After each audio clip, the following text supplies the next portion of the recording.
इस कार्यक्रम के पुण्यार्चक हैं स्वर्गस्थ श्री नरभेराम गोपाल जी लाधानी एवं भाई श्री स्वर्गीय प्रफुल्ल चंद्र नरभेराम लाधानी और भाभी श्री हंसा प्रफुल्ल चंद्र जी लाधानी की स्मृति में श्री भूपेंद्र भाई लाधानी, शोभाबेन लाधानी, पुत्र एवं पुत्रवधू अतुल लाधानी, शीतल लाधानी, भत्रिज एवं भत्रिज वधू नरेश लाधानी, पूजा लाधानी, पौत्र निहाल लाधानी, केवल लाधानी, पौत्री वंदना लाधानी एवं समस्त लाधानी परिवार बक्सरा गुजरात। जी मुनिराज की जय जय जय। प्रिय बंधुओं, शाश्वत शिक्षे सम्मेत शिखर स्थित गुणायतन परिसर में आयोजित आज के प्रातःकालीन विश्व शांति प्रदायक जाप्यानुष्ठान एवं प्रवचन के कार्यक्रम से जुड़े यहाँ उपस्थित सभी श्रद्धालुओं का तथा उन सभी श्रद्धालुओं का, दर्शकों का, श्रोताओं का जो घर बैठे जिनवाणी चैनल प्रमाणिक ऐप के माध्यम से देख सुन आनंद दे रहे हैं, उन सबों का मैं गुणायतन एवं सेवायतन परिवार की ओर से हार्दिक अभिनंदन करता हूं। मैं आपको लिए चलूँ जाप्य अनुष्ठान की ओर। इसके पूर्व हम लोग सभी मिलकर पूज्य देव चरण कमलों में त्रिवार नमोस्तु निवेदित करते हुए उनके मंगल में आशीर्वाद से अपने को अभिषेक कर धन्य करेंगे। तो हाथ जोड़िए, मस्तक झुकाइए, बोलिए मेरे साथ, नमोस्तु गुरुदेव, नमोस्तु गुरुदेव, नमोस्तु गुरुदेव। हे गुरुदेव, जाप्य अनुष्ठान कराकर हम सबको किताब सारे जगत की शांति की भावना से इस महामारी से सभी को मुक्ति मिले, सभी को स्वास्थ्य की प्राप्ति हो, सभी में सुख समृद्धि हो, इस भाव से हम शांति मंत्र की जाप करेंगे। आप सब अपना मन एकाग्र करें। ओम सम्यक दर्शनाय नमः। ओम सम्यक दर्शनाय नमः। ओम सम्यक ज्ञानाय नमः। ओम सम्यक ज्ञानाय नमः। ओम सम्यक चारित्राय नमः। ओम सम्यक चारित्राय नमः। ओम ह्रीं जगत शांतिकराय श्री शांतिनाथाय नमः। सर्वोपद्रव शांतिम कुरु कुरु स्वाहा। ओम ह्रीं जगत शांति कराय श्री शांतिनाथाय नमः। सर्वोपद्रव शांतिम कुरु कुरु स्वाहा। ओम ह्रीं जगत शांति कराय श्री शांतिनाथाय नमः। सर्वोपद्रव शांतिम कुरु कुरु स्वाहा। ओम ह्रीं जगत शांति कराय श्री शांतिनाथाय नमः। सर्वोपद्रव शांतिम कुरु कुरु स्वाहा। ओम ह्रीं जगत शांति कराय श्री शांतिनाथाय नमः। सर्वोपद्रव शांतिम कुरु कुरु स्वाहा। ओम ह्रीं जगत शांति कराय श्री शांतिनाथाय नमः। सर्वोपद्रव शांतिम कुरु कुरु स्वाहा।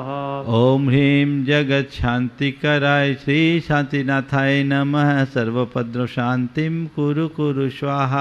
ओम ह्रीं जगत शांति कराय श्री शांतिनाथाय नमः। सर्वोपद्रव शांतिम कुरु कुरु स्वाहा। ओम ह्रीं जगत शांति कराय श्री शांतिनाथाय नमः। सर्वोपद्रव शांतिम कुरु कुरु स्वाहा। ओम ह्रीं जगत शांति कराय श्री शांतिनाथाय नमः। सर्वोपद्रव शांतिम कुरु कुरु स्वाहा। ओम ह्रीं जगत शांति कराय श्री शांतिनाथाय नमः। सर्वोपद्रव शांतिम कुरु कुरु स्वाहा। ओम ह्रीं जगत शांति कराय श्री शांतिनाथाय नमः। सर्वोपद्रव शांतिम कुरु कुरु स्वाहा। ओम ह्रीं जगत शांति कराय श्री शांतिनाथाय नमः। सर्वोपद्रव शांतिम कुरु कुरु स्वाहा।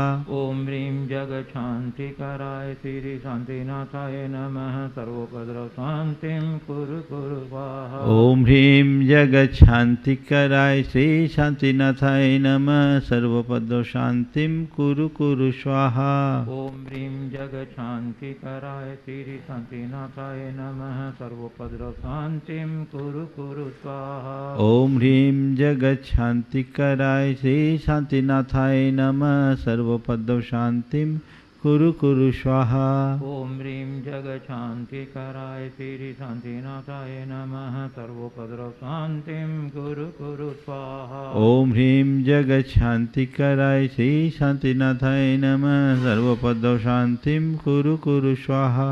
ओम ह्रीं जगत शांति कराय श्री शांतिनाथाय नमः। सर्वोपद्रव शांतिम कुरु कुरु स्वाहा। ओम ह्रीं जगत शांति कराय श्री शांतिनाथाय नमः। नमः सर्वोपद्रवशान्तिं कुरु कुरु स्वाहा। ओम ह्रीं जगच्छान्तिकराय श्री शान्तिनाथाय नमः सर्वोपद्रव शान्तिं कुरु कुरु स्वाहा। ओम ह्रीं जगच्छान्तिकराय श्री शान्तिनाथाय नमः सर्वोपद्रव शान्तिं कुरु कुरु स्वाहा। ओम ह्रीं जगच्छान्तिकराय श्री शान्तिनाथाय नमः सर्वोपद्रव शान्तिं कुरु कुरु स्वाहा। ओम ह्रीं जगच्छान्तिकराय श्री शान्तिनाथाय नमः सर्वोपद्रव शान्तिं कुरु कुरु स्वाहा। ओम ह्रीं जगच्छान्तिकराय श्री शान्तिनाथाय नमः सर्वोपद्रव शान्तिं कुरु कुरु स्वाहा। ओम ह्रीं जगच्छान्तिकराय श्री शान्तिनाथाय नमः सर्वोपद्रव शान्तिं कुरु कुरु स्वाहा।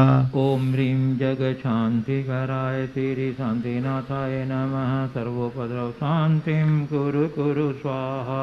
ओम ह्रीं जगच्छान्तिकराय श्री शान्तिनाथाय नमः सर्वोपद्रव शान्तिं कुरु कुरु स्वाहा। ओम ह्रीं जगच्छान्तिकराय श्री शान्तिनाथाय नमः सर्वोपद्रव शान्तिं कुरु कुरु स्वाहा। ओम ह्रीं जगच्छान्तिकराय श्री शान्तिनाथाय नमः सर्वोपद्रव शान्तिं कुरु कुरु स्वाहा। ओम ह्रीं जगच्छान्तिकराय श्री शान्तिनाथाय नमः सर्वोपद्रव शान्तिं कुरु कुरु स्वाहा। ओम ह्रीं जगच्छान्तिकराय श्री शान्तिनाथाय नमः सर्वोपद्रव शान्तिं कुरु कुरु स्वाहा।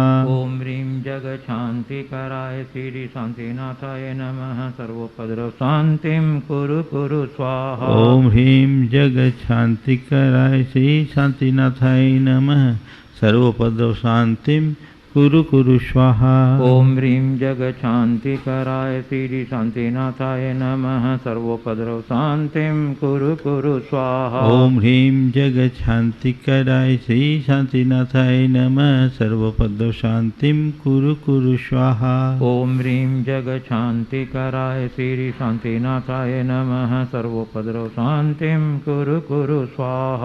ओम ह्रीं जगच्छान्तिकराय श्री शान्तिनाथाय नमः सर्वोपद्रव शान्तिं कुरु कुरु स्वाहा। ओम ह्रीं जगच्छान्तिकराय श्री शान्तिनाथाय नमः सर्वोपद्रव शान्तिं कुरु कुरु स्वाहा। ओम ह्रीं जगच्छान्तिकराय श्री शान्तिनाथाय नमः सर्वोपद्रव शान्तिं कुरु कुरु स्वाहा। ओम ह्रीं जगच्छान्तिकराय श्री शान्तिनाथाय नमः सर्वोपद्रव शान्तिं कुरु कुरु स्वाहा। ओम ह्रीं जगच्छान्तिकराय श्री शान्तिनाथाय नमः सर्वोपद्रव शान्तिं कुरु कुरु स्वाहा। ओम ह्रीं जगच्छान्तिकराय श्री शान्तिनाथाय नमः सर्वोपद्रव शान्तिं कुरु कुरु स्वाहा। ओम ह्रीं जगच्छान्तिकराय श्री शान्तिनाथाय नमः सर्वोपद्रव शान्तिं कुरु कुरु स्वाहा। ओम ह्रीं जगच्छान्तिकराय श्री शान्तिनाथाय नमः सर्वोपद्रव शान्तिं कुरु कुरु स्वाहा। ओम ह्रीं जगच्छान्तिकराय श्री शान्तिनाथाय नमः सर्वोपद्रव शान्तिं कुरु कुरु स्वाहा। ओम ह्रीं जगच्छान्तिकराय श्री शान्तिनाथाय नमः सर्वोपद्रव शान्तिं कुरु कुरु स्वाहा। ओम ह्रीं जगच्छान्तिकराय श्री शान्तिनाथाय नमः सर्वोपद्रव शान्तिं कुरु कुरु स्वाहा। ओम ह्रीं जगच्छान्तिकराय श्री शान्तिनाथाय नमः सर्वोपद्रव शान्तिं कुरु कुरु स्वाहा। ओम ह्रीं जगच्छान्तिकराय श्री शान्तिनाथाय नमः सर्वोपद्रव शान्तिं कुरु कुरु स्वाहा। ओम ह्रीं जगच्छान्तिकराय श्री शान्तिनाथाय नमः सर्वोपद्रव शान्तिं कुरु कुरु स्वाहा। ओम सम्यक् दर्शनाय नमः। ओम सम्यक् दर्शनाय नमः। ओम सम्यक् ज्ञानाय नमः। ओम सम्यक् ज्ञानाय नमः। ओम सम्यक् चारित्राय नमः। ओम सम्यक् चारित्राय नमः। जय बोलो परम पूज्य आचार्य गुरु विद्यासागर महाराज की जय। बोलिए परम पूज्य स्वामी मुनि श्री प्रमाण सागर जी महाराज की जय। मुनिवर श्री अरहत सागर जी महाराज की जय।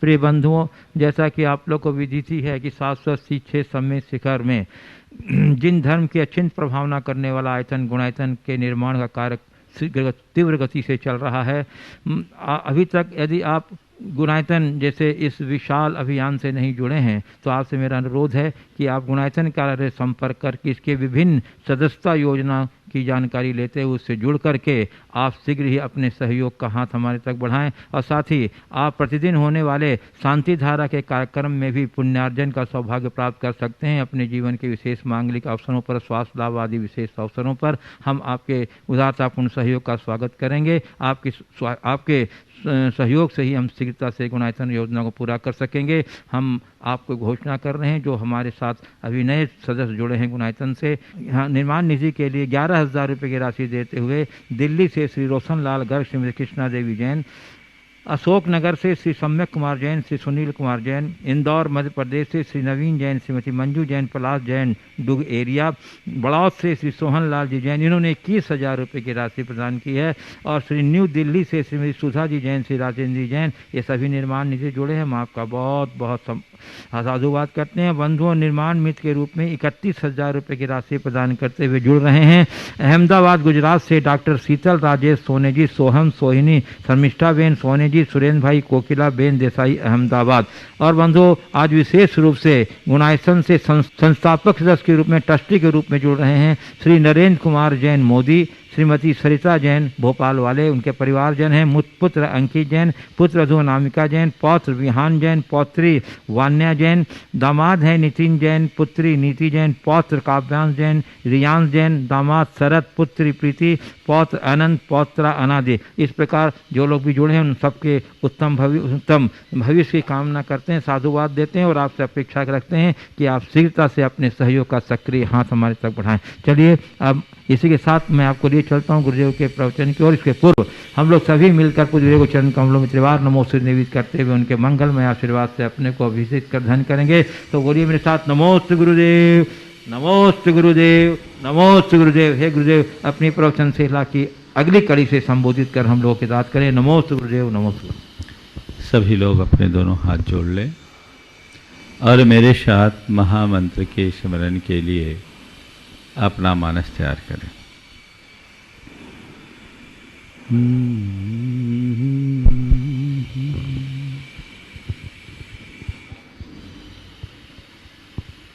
नमो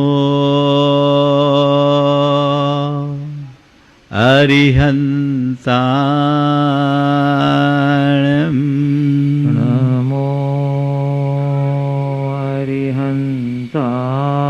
अरिहंताणं, नमो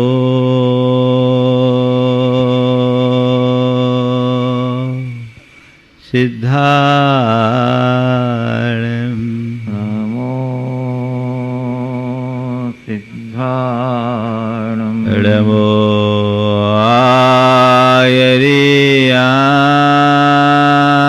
आयर्याणं, नमो आयर्याणं, नमो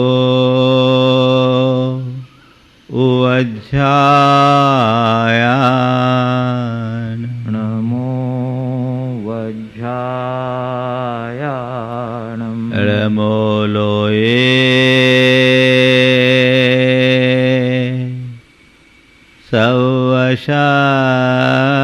सवशाहुनं, नमो लोये सवसाहुनं, एषो पंचणमोयारो,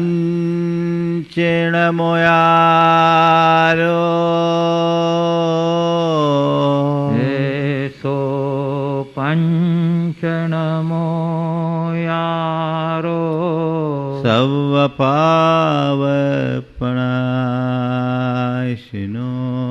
सवपावपणासनो, मंगलाळं च सवेशिं, मंगलाळं च सवेशिं, पढमं हो मंगलम्, परमं होयि मंगलम्। जय बोलो देवादिदेव 1008 श्री भगवान महावीर स्वामी की जय जय जय। अहिंसा परमो धर्म की जय जय जय। परम पूज्य आचार्य गुरुवर श्री विद्यासागर जी महाराज की जय जय जय। बोलिए परम पूज्य 100 मुनिवर श्री प्रमाण सागर जी महाराज की जय जय जय। मुनिवर श्री अरहत सागर जी महाराज की जय जय जय। नमोस्तु गुरुदेव। हमारे जीवन में बहुत सारी अच्छाइयाँ हैं तो बहुत सारी बुराइयाँ भी। बुराइयाँ अधिक है, अच्छाइयाँ कम। और जब बुराइयाँ हम में हावी होती है तो हमारी अच्छाइयाँ भी विलुप्त होने लगती है। जैसे किसान खेत में बीज बोता है तो अंकुर एक फूटता है, उसके इर्द गिर्द ढेर सारी खरपतवार उग आती है। यदि उस खरपतवार का समय पर उपचार न हो, उसकी निदाई गुड़ाई न हो तो वो पूरे फसल को ही नष्ट कर दे। इसलिए कुशल किसान जितनी चेष्टा वो अपने फसल की संभाल के लिए करता है, उससे ज़्यादा खरपतवार से बचाव के लिए भी करता है। बुराइयां हमारे चित्त में खरपतवार की तरह उगी हुई है, जिसके कारण सद्गुणों का पौधा हमारे भीतर तैयार नहीं हो पाता। सद्गुणों के विकास के लिए बुराइयों को रोकना अत्यंत जरूरी है। बुराइयों पर नियंत्रण लाना बहुत जरूरी है। और हम प्रतिदिन अपने जीवन की एक ही बुराई पर चर्चा कर रहे हैं। यदि लोग सुनते सुनते यदि रोज रोज रोज रोज केवल एक ही बुराई पर फोकस करें तो मुझे ऐसा लगता है कि हम अपने जीवन में एक दिन सब बुराइयों से मुक्त हो सकेंगे। अगर देखा जाए तो हर शब्द हमें बहुत बड़ी शिक्षा देता है। काश हम ले सकें। आज जीवन को निर्दोष बनाने वाले ककहरे में क्रम है ठा का। ठा के संदर्भ में पहले भी अनेक बातें बोली गई हैं। आज मैं ठा से बात करता हूं ठग की। ठग को कोई व्यक्ति अच्छा नहीं समझते, पर ठगी के काम में कोई पीछे नहीं होना चाहते हैं। जब कभी भी हम किसी ठग की बात करते हैं और किसी व्यक्ति को हम ठग से संबोधित करते हैं या किसी व्यक्ति के नाम के आगे ठग का संबोधन जोड़ते हैं, विशेषण जोड़ते हैं, तो हमारी आंखों के सामने कैसे व्यक्ति की छवि उभरती है। किसे हम ठग कहते हैं? ठग मतलब एक ऐसा व्यक्ति जो धूर्त हो, मतलबी हो, स्वार्थी हो, धोखा देने वाला हो, अपनी चालाकी से अपना उल्लू सीधा करने वाला हो, औरों को बेवकूफ बनाने वाला हो। ये सब एक ठग व्यक्ति की छवि है। हमें दूसरों के मन में क्या है ये नहीं देखना, सबसे पहले अपने मन को देखना है। कहीं मेरे भीतर कोई ठग तो नहीं बैठा है, और यदि है तो आज ही उसे बाहर निकालने की कोशिश करना होगा। क्योंकि ठग वृत्ति वह वृत्ति है जो हमारे समस्त सद्गुणों का सत्यानाश कर देती है। जिस मनुष्य के हृदय में धूर्तता है, चालाकी है, चालबाजी है, जो मनुष्य स्वार्थी और मतलबी प्रवृत्ति का है, सच्चे अर्थों में वो मनुष्य कहलाने का ही अधिकारी नहीं है। धर्मी होना तो बहुत दूर की बात है। हमें अपने भीतर झांक कर देखने की जरूरत है। कहीं मेरे भीतर ऐसा तो कुछ नहीं है। अपनी चतुराई से दूसरों से फायदा उठाना ठग है, ठग वृत्ति है, ठगीपन है। बेवकूफ बना करके आप किसी के साथ ऐसा करते हैं तो ठग रहे हैं। ठग शब्द बहुत व्यापक है और आज मैं 4 संदर्भ में ठग की बात करूंगा। पहला, किसी व्यक्ति से अनुचित लाभ कमाना ठगीपन है, ठगना है। आपकी दुकान में कोई व्यक्ति आया, आज 100 रुपए की चीज थी, आपने 150 में पकड़ा दिया। आपने उससे 50 रुपए ठगे। ठगे कि नहीं ठगे? दिखाया कुछ, दिया कुछ, आपने उसमें ठगा। ठगे कि नहीं? आपने कोई नकली दस्तावेज बनाकर किसी की चीज हड़प ली, आपने ठगा कि नहीं? ठगा ना। अगर आपसे कोई कुछ ठगता है, आपका मन व्याकुल हो उठता है, पहले अपने मन से पूछो कि तुम्हारा मन इस बात के लिए कितना प्रतिबद्ध है कि मैं कभी किसी को ठगूंगा नहीं और मौका का बेजा फायदा उठाने की चेष्टा नहीं करूंगा। कहने को तो बात बहुत है, लेकिन बात केवल इतनी है कि जब मनुष्य के सामने मौका आता है तो कोई नहीं चूकता।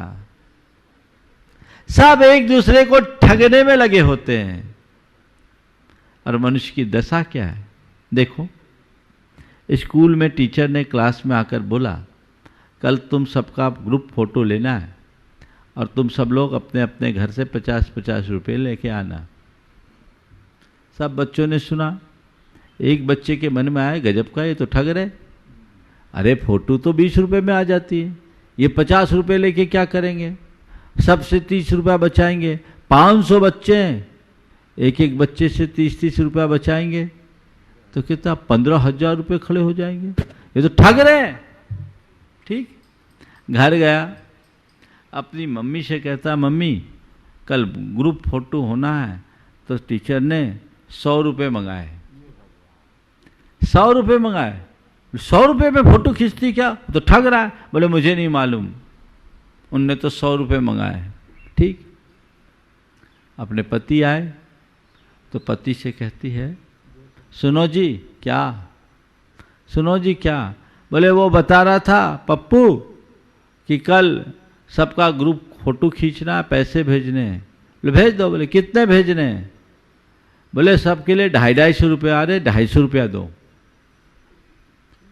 अब क्या हो गया? 250 रुपये की रकम चाहिए।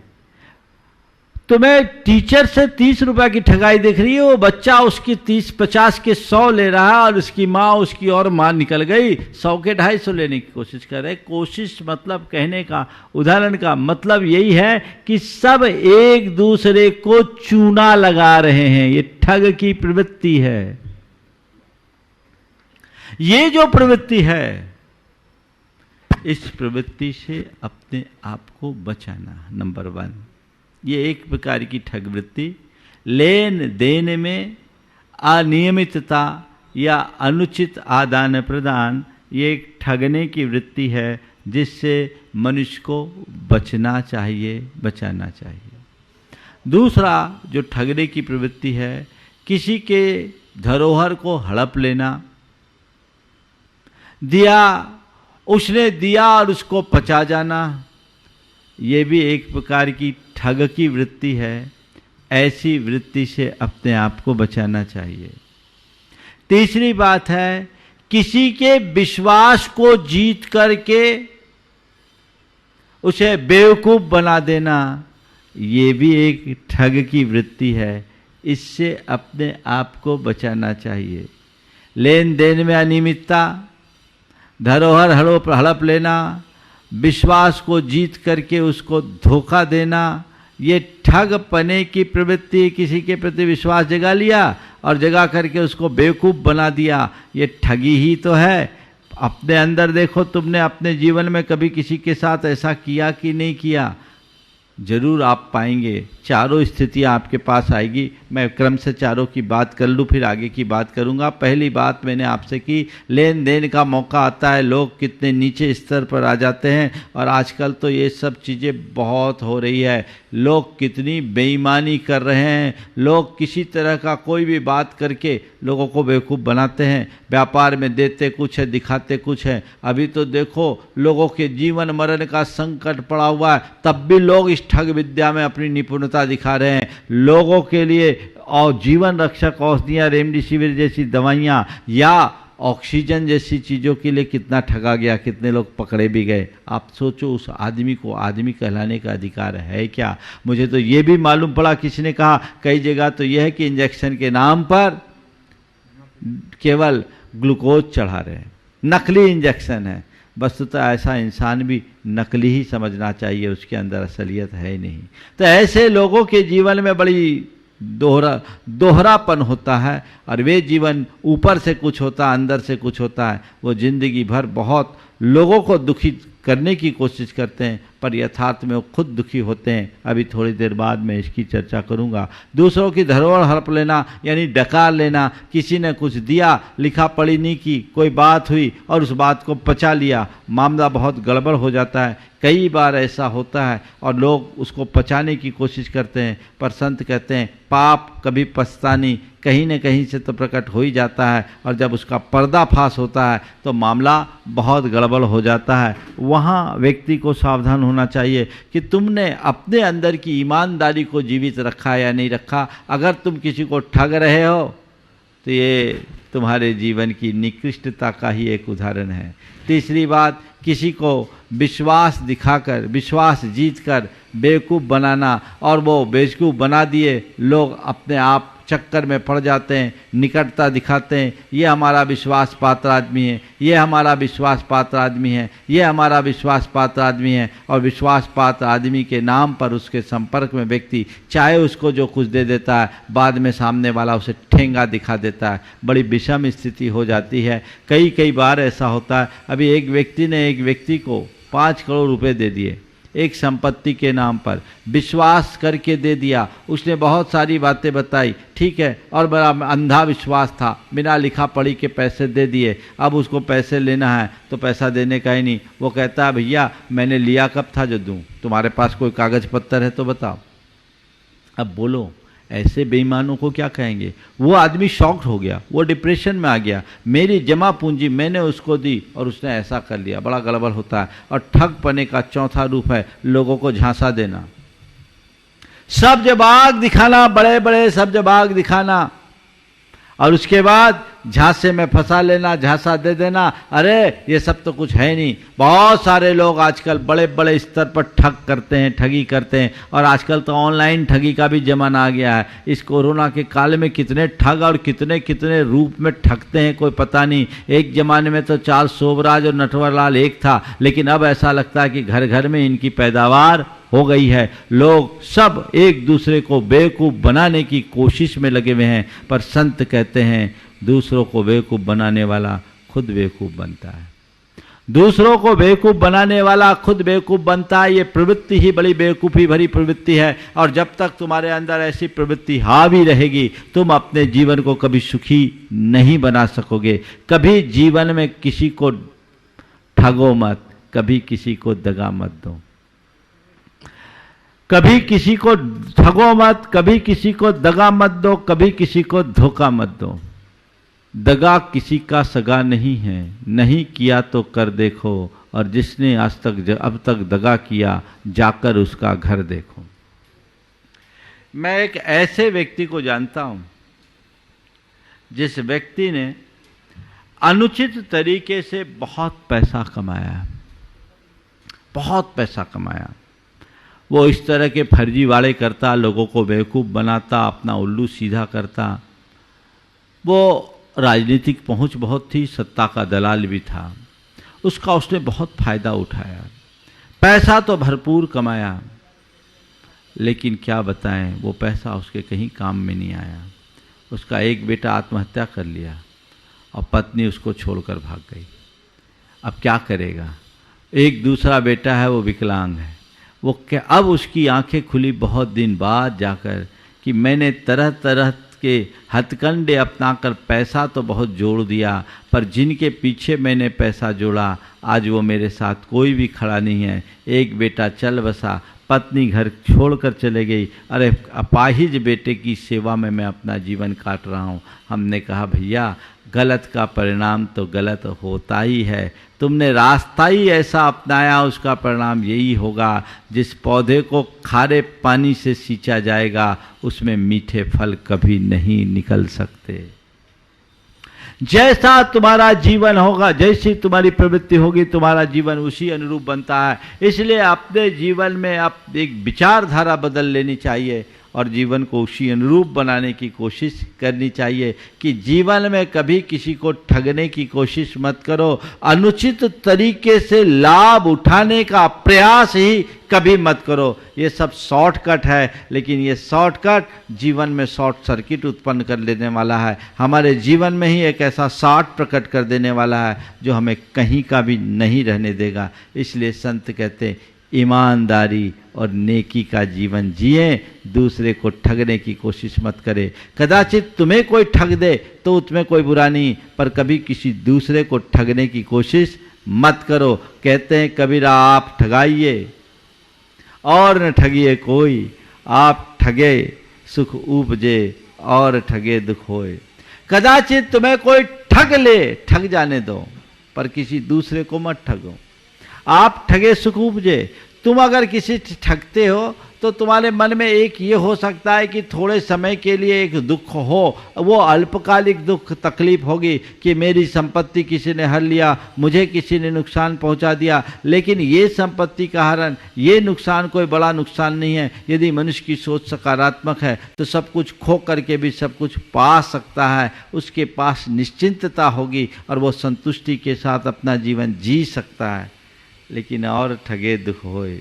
अगर तुमने किसी और को ठगा, कदाचित ठग वृत्ति में तुम सफल भी हो जाओ, लेकिन मन में खटका तो बना ही रहेगा, शंका तो बनी ही रहेगी। कभी न कभी तुम्हारी कलई खुलेगी। जब तुम्हारा भेद खुलेगा तो फिर तुम क्या करोगे? किसको अपना मुंह दिखाओगे? कुछ करने लायक नहीं बचोगे, कुछ कहने लायक नहीं बचोगे। इसलिए खुद ठगा जाओ, लेकिन कभी किसी को ठगने की कोशिश मत करो। अगर तुम किसी को ठगने की कोशिश करोगे तो कल तुम भी ठगे जाओगे। ये स्थितियां हमेशा बनी रहती है। लेकिन क्या करें, लोगों की प्रवृत्ति आजकल कुछ ऐसी ही बनती जा रही है। लोग अपनी चतुराई में जीवन की सारी अच्छाई को नष्ट कर रहे हैं।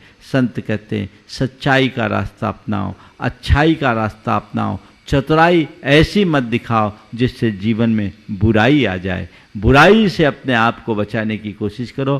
ठग वृत्ति एक बुराई की वृत्ति है जिससे हमें हमेशा बचना चाहिए। अब ये कोई ठगी की वृत्ति अपनाते हैं, कब करते हैं? जब मनुष्य के मन में अनावश्यक लोभ लालच आता है, स्वार्थपरता हावी हो जाती है, धूर्तता और मक्कारी से भरे लोग ठग वृत्ति का काम करते हैं। तो ये अपने जीवन में कभी नहीं आना चाहिए। लोभ लालच और अनावश्यक रूप से बहुत जल्दी सब कुछ पा लेने की वृत्ति बड़ी बुरी होती है। आजकल तो हर स्तर पर अभी लोग बोलते हैं महाराज जी अब तो साइबर क्राइम इतना बढ़ गया। मैं भोपाल में था, वहाँ एक अधिकारी थे जो साइबर सेल के प्रमुख थे। उन्होंने कहा महाराज लोग रोज़ रोज़ नए नए ऐसे तरीके ईजाद करते हैं कि कुछ समझ में नहीं आता क्या करें। लोगों का तो पूरा का पूरा अकाउंट भी लोग हैक कर लेते हैं। ये प्रवृत्ति आजकल लोगों की बहुत बुरी तरह बढ़ रही है। इस नकारात्मक दिशा में जो अपनी बुद्धि को लगाता है, यदि उसी बुद्धि को सकारात्मक दिशा में लगा ले तो पता नहीं कहाँ से कहाँ पहुँच जाए। लेकिन इस तरह के लोभ लालच में फंसे हुए लोग, धूर्तता और मक्कारी में भरे हुए लोग, स्वार्थपरता में मतलबीपन में लीन रहने वाले लोग इसी तरह के शॉर्टकट को अपनाते हैं। और वो कैसे कैसे क्या क्या करते हैं कुछ नहीं कह सकते। मैं आपको बताऊं, सन 2009 से 2012-13 तक एक युवक, पता नहीं उसको हम लोगों हमारे संपर्क में रहने वाले लोगों का नंबर कैसे मिल गया। वो युवक रोज किसी न किसी को फ़ोन करे और फ़ोन करे, बाबा जी भी उसमें उसके शिकार है।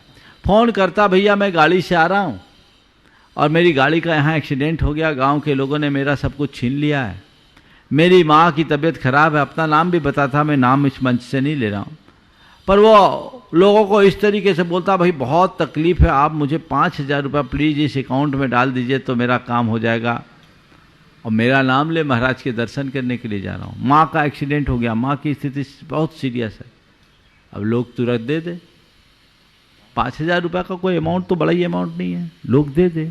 ऐसा 1-2 दिन नहीं, 1-2 बार जब ऐसी जगह बोली तो लोगों ने बोला, भाई तुम अपना लोकेशन बताओ, हम लोग देखें। तो वहाँ लोकेशन बताए नहीं, और लोकेशन बताए तो वहाँ कुछ हुआ ही नहीं। और उसके फ़ोन को ट्रेस किया लोगों ने तो देखा ये लोकेशन तो कहीं और का है, वो बंगाल का लोकेशन बताता था। लेकिन वो आदमी अच्छी ठेठ मारवाड़ी भी बोल दे और ऐसी बातें करे कि किसी को किसी न किसी प्रकार से पकड़ता रहे। शुरुआत में तो लोगों को मालूम पड़ा नहीं, लेकिन जैसे जैसे लोग सचेत हुए, लोग उससे बचने लगे। पर उस व्यक्ति की बातों को देखो, कैसा बेवकूफ़ बनाने में अपनी शक्ति लगा रहा है। इतना समय जो इस कार्य में लगा है, कितनी बार तो अपनी माँ का एक्सीडेंट करा दिया उसने चंद रुपयों के लिए। यदि यही दिमाग का इस्तेमाल व्यापार धंधे में किया होता तो शायद और अच्छा कमा सकता था, अच्छे से कमा सकता था। उसका अकाउंट डिटेल पता किया लोगों ने, तो जिस अकाउंट को वो देता था उस अकाउंट में डेली 8-10 जगह से रुपया आता था। लाखों रुपया ऐसे पैदा कर रहा है। और जिन लोगों को इस तरीके से पैसा कमाने की एक बार आदत हो जाती है, फिर वो इधर उधर दूसरी तरफ काम करने की कोशिश नहीं करता। पर उसे ये पता नहीं कि ऐसा करके वो अपनी आत्मा का कितना बड़ा हनन कर रहा है, कितना नुकसान कर रहा है। उसे इस जीवन में भी भोगना पड़ेगा और भविष्य तो उसका अंधकार में है ही। इसलिए व्यक्ति को ऐसी प्रवृत्तियों से अपने आप को पूरी तरह बचाने की कोशिश करना चाहिए। न हमें ठगना है न ठगाना है। कदाचित मुझे कोई ठगले पर मैं कभी किसी को ठगूंगा नहीं, ये दृष्टि अपने मन में जगाइए। मुझे ईमानदारी से जीना है, मुझे ईमानदारी से जीना है, मुझे नेक नियति से जीना है। मुझे कभी किसी को बेवकूफ़ बनाने की कोशिश नहीं करना है। लोग तो कई तरीके से बेवकूफ़ बनाते हैं, और जो खुद को समझदार समझते हैं ना, दूसरों को बेवकूफ़ बनाने की कोशिश में कभी कभी खुद ही बेवकूफ़ बन जाते हैं। दूसरों को समझदार बनाने की कोशिश में सब कभी कभी खुद बेवकूफ़ बन जाते हैं और बड़ी मुश्किल हो जाती है। ऐसी स्थिति में तो कभी कभी बड़ी हास्यास्पद स्थिति बन जाती है। एक आदमी अपने आप को ज़्यादा समझदार समझता था, गांव से शहर जा रहा था। गांव के लोगों ने कहा, देख भाई तू गांव जा रहा है, शहर जा रहा है, शहर के लोग बहुत होशियार होते हैं, हर किसी को बेवकूफ़ बना के ठग लेते हैं, तो तुम थोड़ा सतर्क होकर रहना। शहर के लोग बड़े होशियार होते हैं, तुम जाओ तो थोड़ा सतर्क रहना, वहाँ कोई भी कुछ करेगा। एक तो तुम बाजार में जाओ तो कुछ भी खरीदो तो सब भाव दूना लगाते हैं, थोड़ा होशियारी से खरीदना। वो गया, उसको छाता लेना था। उसने पूछा, भाई ये छाता कितने में दोगे? बोले 100 रुपया। बोले 50 में दोगे? 50 में दोगे? बोले 50 तो बहुत कम है, हम 80 में दे देंगे। बोले 80 नहीं, 40 में दोगे? बोले 40 में? 40 में कहाँ से बनेगा भैया? ठीक है आप कह रहे हो तो 60 में दे देंगे। नहीं तो मैं तो 30 में लूंगा, मैं 30 में लूंगा। बोले 100 की चीज कोई 30 में मिलती है क्या? ऐसा करो मैं 50 में दे देता हूं। 50 में नहीं, मैं तो 25 में लूंगा। बोले ऐसा है तो तुम फ्री में ही क्यों नहीं ले जाते? ऐसा है तो तुम फ्री में ही क्यों नहीं ले जाते? बोले फ्री में भी दोगे तो एक नहीं 2 लूंगा, क्योंकि तुम शहर वाले हो, बहुत बेवकूफ़ बनाते हो। हम तुम्हारे बेवकूफ़ी की चाल में नहीं फंसते। वही आदमी गया, एक बिल्डिंग को देख रहा था, और बिल्डिंग को देख रहा था गाँव, तो शहर का एक युवक था, वो समझ गया ये नया आदमी मल्टी स्टोरी को देख रहा है। क्यों जी, तुम्हें पता नहीं है यहाँ बिल्डिंग देखने के पैसे लगते हैं? 20 मंजिला बिल्डिंग थी। बोले तुम्हें पता नहीं कि इस बिल्डिंग को देखने के बहुत पैसे लगते हैं? बोले पैसे लगते हैं तो क्या हुआ? बोले बताओ कितने मंजिल देखी तुमने? हर मंजिल के 5-5 रुपये लगेंगे। उसने धीरे से कहा मैंने 5 मंजिल देखे। बोले 25 रुपये निकालो। 25 रुपया दिया, और जब गांव में लौटा बोला अरे मैंने तो बहुत सबको मज़ा चखा दिया, पूरे शहर वाले को बता दिया गांव वालों में कितनी जान है। बोले क्या हुआ? बोले मैंने 20 मंजिल देखी और 5 मंजिल के पैसे दिए। अब उसको क्या बोलोगे?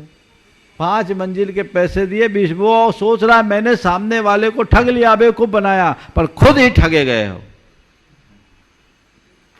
यहां बचना चाहिए।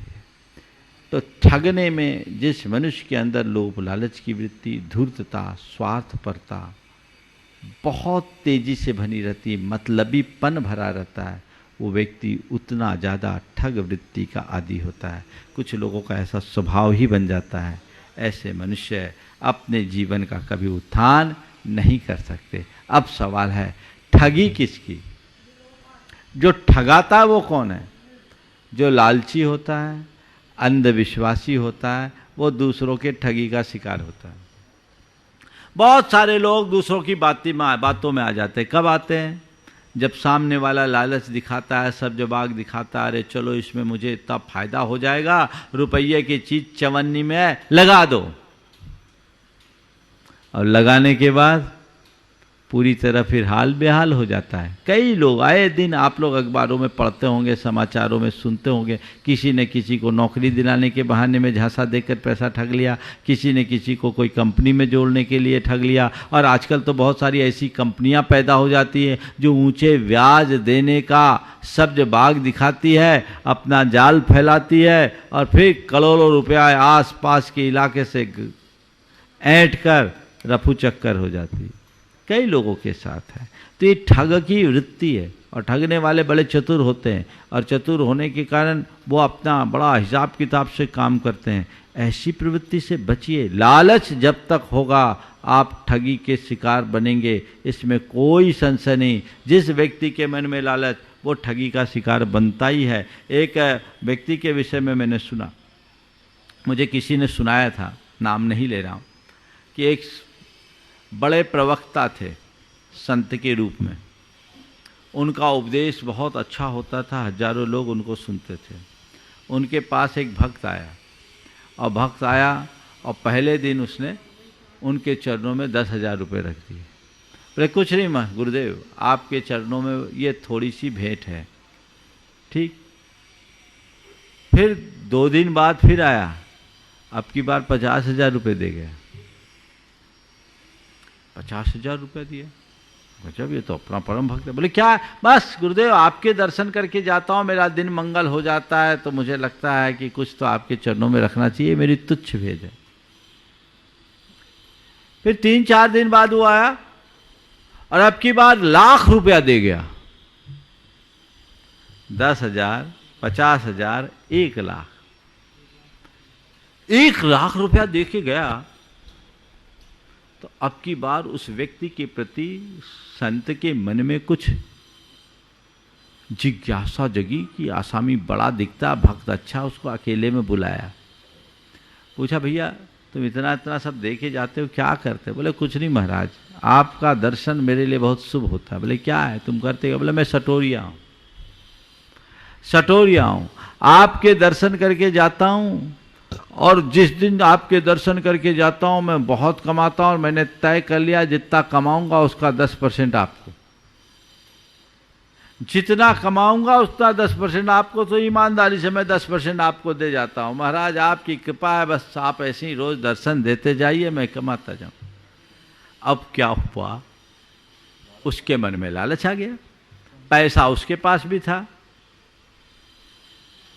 उसने बोला भाई देखो, एक तुम अपना रुपया लगाते हो, मेरा रुपया लगा लोगे?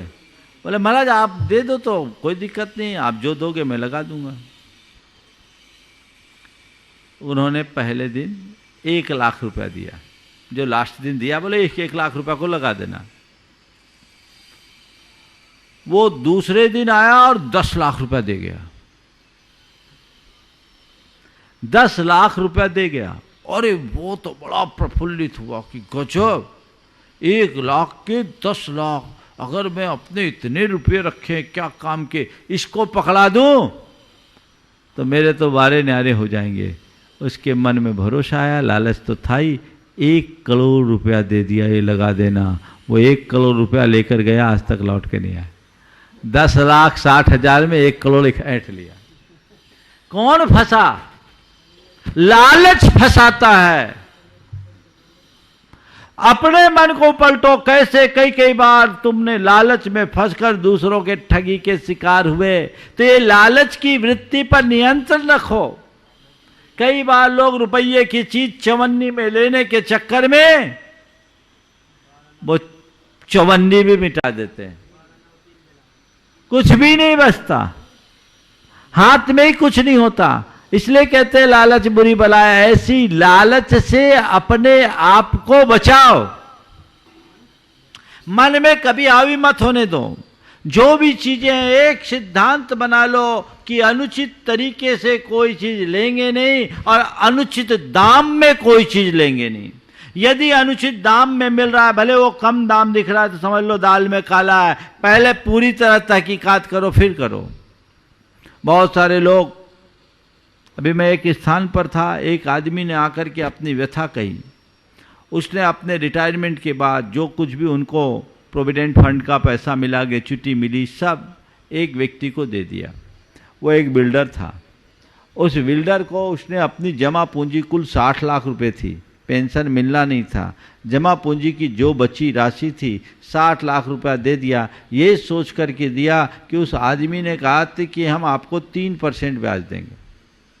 उसने हिसाब लगाया, 1,80,000 रुपया महीना मेरे हाथ में आएगा और मैं आराम से अपनी ज़िंदगी काट लूँगा और साधु संतों की शरण में रहूँगा, धर्म ध्यान में कोई बाधा नहीं होगी। उसने बहुत सारी बातें बताई, मेरा इतना बड़ा बड़ा प्रोजेक्ट है, ये प्रोजेक्ट है, वो प्रोजेक्ट है, आप ये रुपया हमको दे रहे हैं, ये हमारे बिजनेस में लगेगा, हम इससे कई गुना कमाएंगे, इसलिए आपको हम 3% के इंटरेस्ट पे दे रहे हैं। दे तो दिया,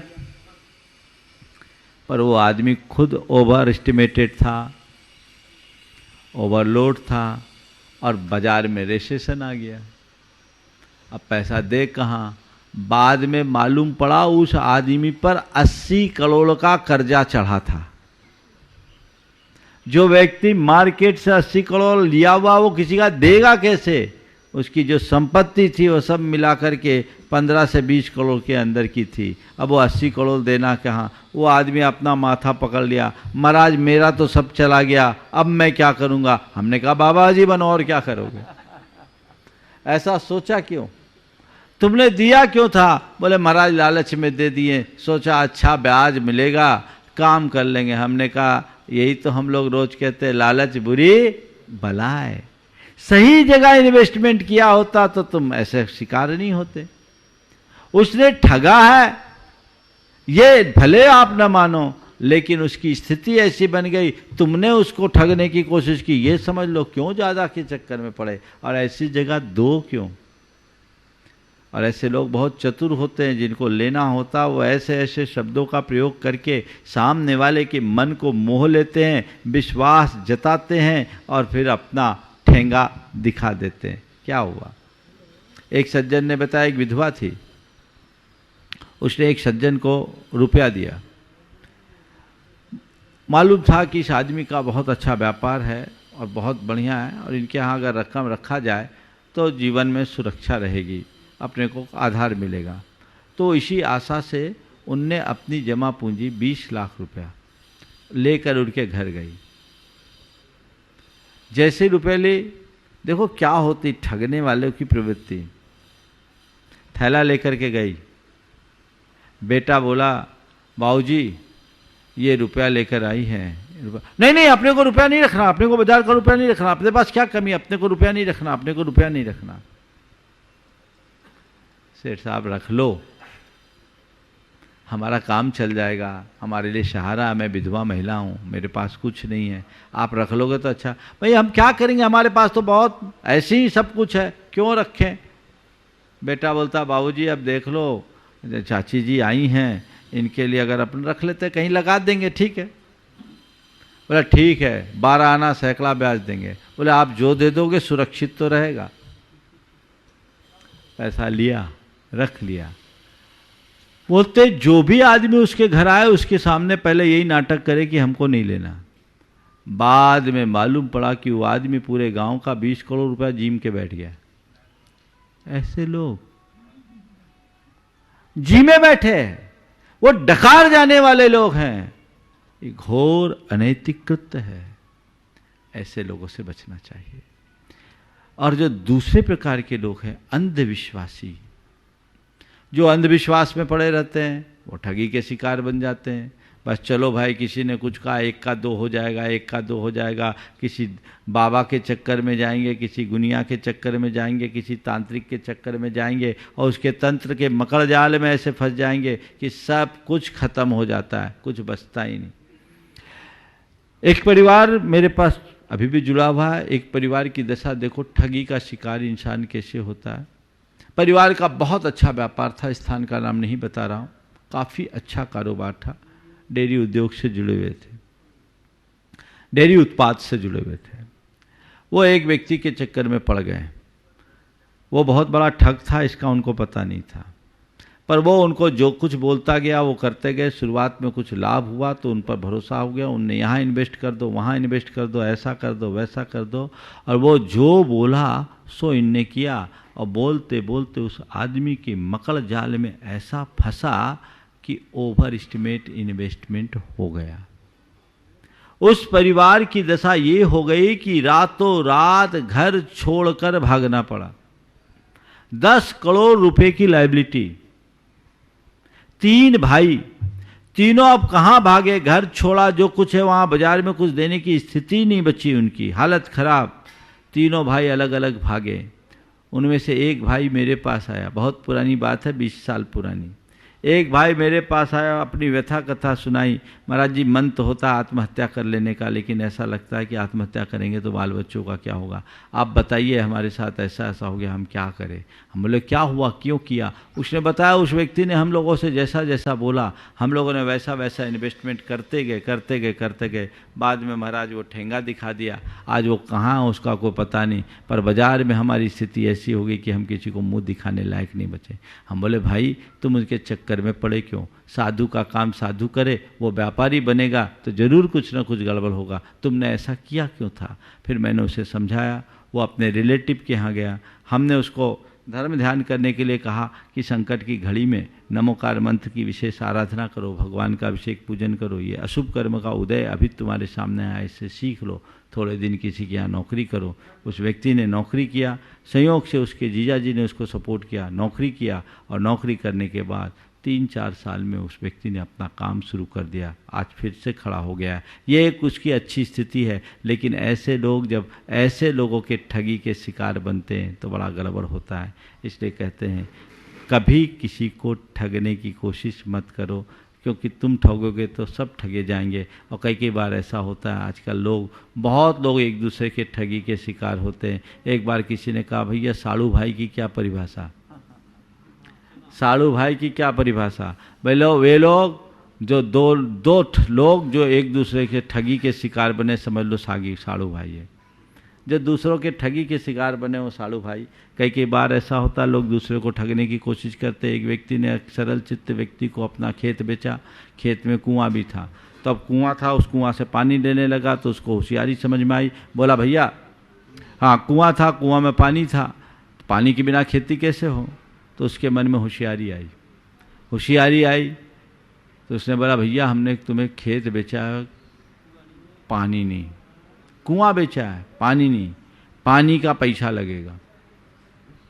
तुम पानी तभी ले सकोगे जब पैसा चुकाओ। वो आदमी कहा, भैया खेत तो लिए, कुआं देख के लिए, कुआं भी आपने लिखा ना। बोले लिखा है, वो कुआं ना लिखा है, पानी थोड़ी लिखा। कुआं तुम्हारा, पानी हमारा। अब पानी लेने के पैसे देने पड़ेंगे। बड़ा परेशान, पूरी खेती खराब हो जाए बिना पानी के, अब क्या करे। वो अपने मित्र के पास गया, और उसका मित्र एक वकील था। बोला चलो मैं देखता हूँ। गया, क्या माजरा है। बोला तुमने अपना कुआं बेचा कि नहीं। बोले हाँ, जमीन के साथ कुआं बेचा है। तो कुआं इनका। बोले हाँ कुआं इनका। पानी। बोले पानी हमारा है। बोले ठीक है, एक काम करो, कुआं हमारा पानी तुम्हारा, तो मेरे कुएं में तुम्हारा पानी कैसे। तुम पानी रखे हो तो जल्दी कुआं खाली करो, अपना पानी ले जाओ, नहीं तो पानी किराया लगेगा। जल्दी अपना पानी निकालो, नहीं तो पानी का किराया लगेगा। और ध्यान रखना, हमारी जमीन में तुम्हारा एक बूंद पानी नहीं गिरना चाहिए। अब वो क्या करे, समझ में आ गया। हाथ जोड़े, भले भैया प्राण छोड़ो, हमें समझ में आ गया कि शेर को सवा शेर मिलता है। बचना चाहिए। ऐसी प्रवृत्ति से अपने आप को बचाएं। ठग की वृत्ति से जो बचता है वही जीवन में सुखी होता है। ऐसे अनैतिक आचार और विचार जब तक हमारे मन में पलते रहेंगे, हम जीवन में कभी सुख समृद्धि को प्राप्त नहीं कर सकेंगे। स्थायी रूप से हम अपने जीवन को आगे बढ़ाना चाहते हैं तो ये एक अनैतिक कृत्य है। अनैतिक क्या, अमानवीय कृत्य है। ऐसे अनैतिक और अमानवीय कृत्य से अपने आप को बचा करके चले जो हमारे जीवन के सुखद भविष्य का आधार बने। समय आप सबका हो गया है, यहीं पर विराम। बोलिए परम पूज्य आचार्य गुरुवर श्री विद्यासागर जी महाराज। बोलिए परम पूज्य 108 मुनिवर श्री प्रमाण सागर जी महाराज की जय। बोलिए परम पूज्य 108 मुनिवर श्री अरहत सागर जी महाराज की जय। हाँ बंधुओं, जैसा कि मैंने आपको बताया है कि यदि आप अभी तक गुणायतन से नहीं जुड़ पाए हैं, जो कि विश्व की एक सर्वश्रेष्ठ कृति के रूप में साकार रूप लेने जा रही है, आप गुणायतन कार्यालय से संपर्क करके इसकी विभिन्न सदस्यता योजना से अवगत होते हुए अपने अनुकूल सदस्यता ग्रहण करके अपना सहयोग का हाथ हमारे तक बढ़ाइए ताकि हम शीघ्रता से गुणायतन को पूरा कर सकें। साथ ही आप हमारा सहयोग करने के लिए प्रतिदिन की शांति धारा कार्यक्रम से भी जुड़ सकते हैं। इस कार्यक्रम के पुण्यार्चक थे स्वर्गस्थ श्री नरभेराम गोपाल जी लाधानी एवं भाई श्री स्वर्गीय प्रफुल्ल चंद्र नरभेराम लाधानी और भाभी श्री हंसा प्रफुल्ल चंद्र जी लाधानी की स्मृति में श्री भूपेंद्र भाई लाधानी, शोभाबेन लाधानी, पुत्र एवं पुत्रवधू अतुल लाधानी, शीतल लाधानी, भत्रिज एवं भत्रिज वधू नरेश लाधानी, पूजा लाधानी, पौत्र निहाल लाधानी, केवल लाधानी, पौत्री वंदना लाधानी एवं समस्त लाधानी परिवार, बक्सरा, गुजरात।